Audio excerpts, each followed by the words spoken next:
ఎప్పుడో రావాల్సిన కోర్టు ఎన్నో సంవత్సరాల కల అధికారికంగా రావాల్సిన కోర్టు నారాయణపేట జిల్లాలో ఉన్న 2700 అప్రాక్సిమేట్లీ ఉన్న కేసులలో 17 నుంచి 1800 కేసులు మక్తల్ ప్రాంతమే కాబట్టి రావాల్సిన కోర్టు ఎందుకు ఇంత లేట్ అయిందనే దాని విషయంలో ప్రజలందరికీ తెలుసు.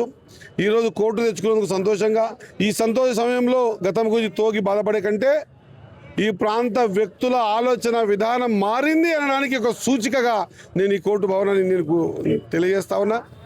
ఈ ప్రాంత జీవన విధానం మారుతుంది. ఈ ప్రాంతంలో ప్రజలు మారుతూ ఉన్నారు. అభివృద్ధి ధ్యేయంగా ముందుకు పోతూ ఉన్నారు. అభివృద్ధి కాంక్షించి ఈరోజు ప్రతి అడుగు వేస్తూ ఉన్నారు. ఇది చాలా సంతోషదాయక విషయం. 100 ఏనుగుల బలమున్న గుర్రము కూడా అలవాటు పడి బానిసత్వానికి గడ్డిపోసకి కళ్ళెం కట్టేస్తే ఆగిపోయే సందర్భం కెంచి గట్టి గోడలను కూడా బద్దలు కొట్టేంత శక్తి సంతరించుకొని నడుస్తున్న మక్తల్ ప్రజలకి కోర్టు వచ్చిన శుభ సందర్భాన శుభాకాంక్షలు తెలియజేస్తూ మా జీవన విధానంలో మార్పు వచ్చింది. అది ఇప్పటికే తెలిసిపోయింది.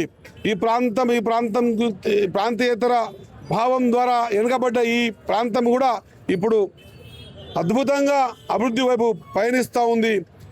ఆ దానికి ఎంతమంది అడ్డేసినా, ఎంతమంది అడ్డం వచ్చినా, తుదకు నా ప్రాణం పోయినా కూడా అభివృద్ధిని ఆపే పరిస్థితే లేదు. మక్తల్ వెనుకబాటుతనం పోయే పరిస్థితే లేదు. ఖచ్చితంగా మక్తల్ అభివృద్ధి చెందుతున్న నియోజకవర్గాల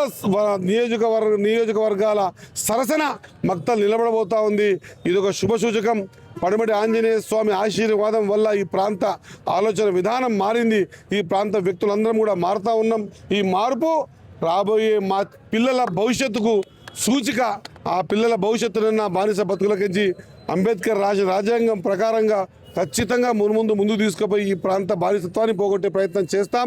అభివృద్ధిని కాంక్షించిన ప్రతి ఒక్కరు కూడా ఇది ఆలోచింపజేయాలి. 75 ఏళ్ళ తర్వాత కోర్టు వచ్చిన సంతోషపడేటువంటి వ్యక్తులందరూ 75 ఏళ్ళు ఎందుకు రాలేదు కోర్టు అని కూడా ఆలోచన చేయాల్సినటువంటి సందర్భం వచ్చింది. సోదరులారా, ఆలోచన చేయండి. ఆలోచన మాత్రమే మనిషిని బతికిస్తుంది. ఆలోచన మాత్రమే మనిషిని గుర్తుకి తెప్పిస్తుంది.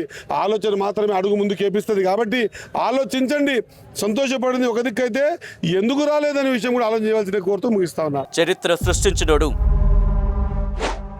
ఇప్పుడు ఆ చరిత్రని తిరగరాయబోతున్నాడు. అబద్ధాల గోడల్ని బద్దలు కొట్టి నిజాలను రాగా మీ ముందుంచబోతున్నాడు.